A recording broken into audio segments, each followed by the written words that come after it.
sugar. It makes the medicine go down. Oh! This just came out June 16th, 2004. UN warns 1/3 of the earth is at risk of becoming a desert. Can you grow good food in a desert? I don't think so. This is a creeping catastrophe. And we're talking about in the United States, we're talking about losing at least 1/3 of the land that we can grow food on now. There's just no nutrition left in the soil. And so how do we protect people? Just eat better? Eat more broccoli? Well, that's not it. That's not going to work, folks.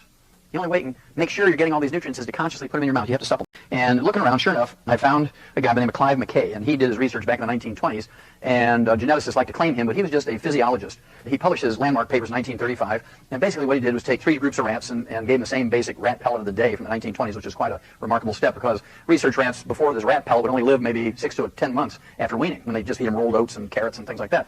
But once they came out with the nutritional pellet of the day, they lived to be an average of 2 years, and that was just remarkable for research.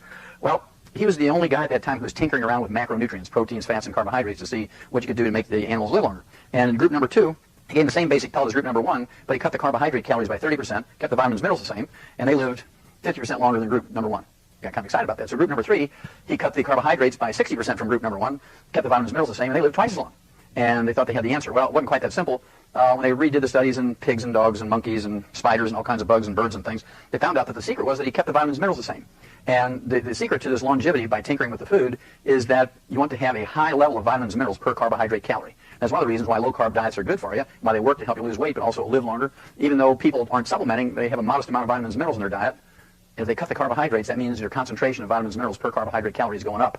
And that's the thing you have to look for. My favorite mineral, in the world of nutrition, you get favorites, right? You probably have your favorites. And sure. I know one of them, that's one of my personal favorites, I know is one of yours, is selenium. Mm-hmm. So tell us a little bit about selenium, this incredible mineral, and some of the things that you can use it for. And I want you to play special attention on how selenium is involved with the thyroid, how selenium is involved with diabetes, and all the different things that you can use with this incredible mineral that, by the way, is active in microgram quantities, the tiniest of quantities. Maybe touch on that a little bit. Okay, as you say, selenium is one of those wonderful trace minerals, which is an essential nutrient. We need it. We can't live without it.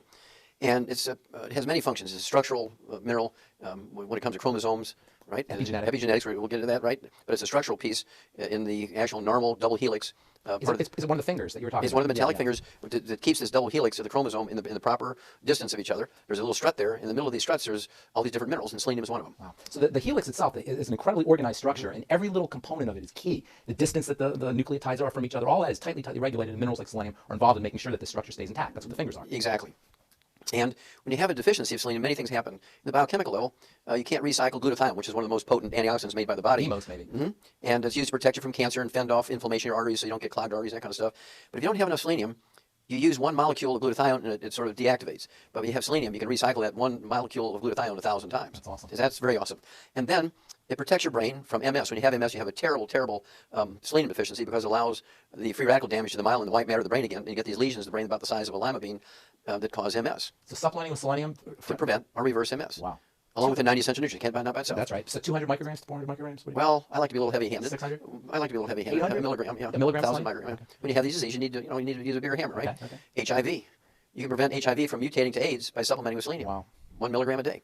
What's the difference between Arthur Ashe, the great black tennis player, and Magic Johnson, the great black basketball player? One is dead, one's alive. Yeah. One supplementing with selenium, one didn't. That's what Magic Johnson's doing? Oh, that's interesting. Now, how about just a common cold or just like flus and that kind of thing? I'm getting there. Okay. I'm getting there.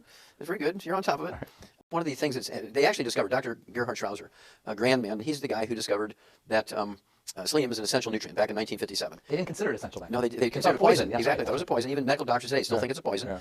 But it actually was discovered to be an essential nutrient. And the disease he was looking at was liver necrosis, the death of your liver. If you survived death of your liver, you got cirrhosis of the liver, right? And this is all caused by not drinking, because 99% of the people who get liver cirrhosis never took a drink of alcohol in their life. Right. It's a selenium deficiency. Wow. I get people off the liver transplant list all the time. Wow. So that's a big problem today, non-alcoholic fatty liver disease. It's a huge problem. Fatty liver, primary sclerosing cholangitis, liver cirrhosis. Yeah. I've had people, pharmacists, who've had 32 liver operations at Harvard Medical School.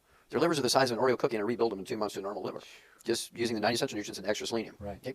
And then there's cataracts that are caused by selenium deficiency and free radical damage, eating fried foods, free radical damage to the lens of the eye, and no selenium to protect it. And then you get cardiomyopathy heart disease. I've done Keyshawn syndrome. Keyshawn syndrome, yeah. Right. I've done 1,200 autopsies on kids under the age of 10 in Keyshawn Province, China. 1,200 autopsies. Nobody else has ever done that.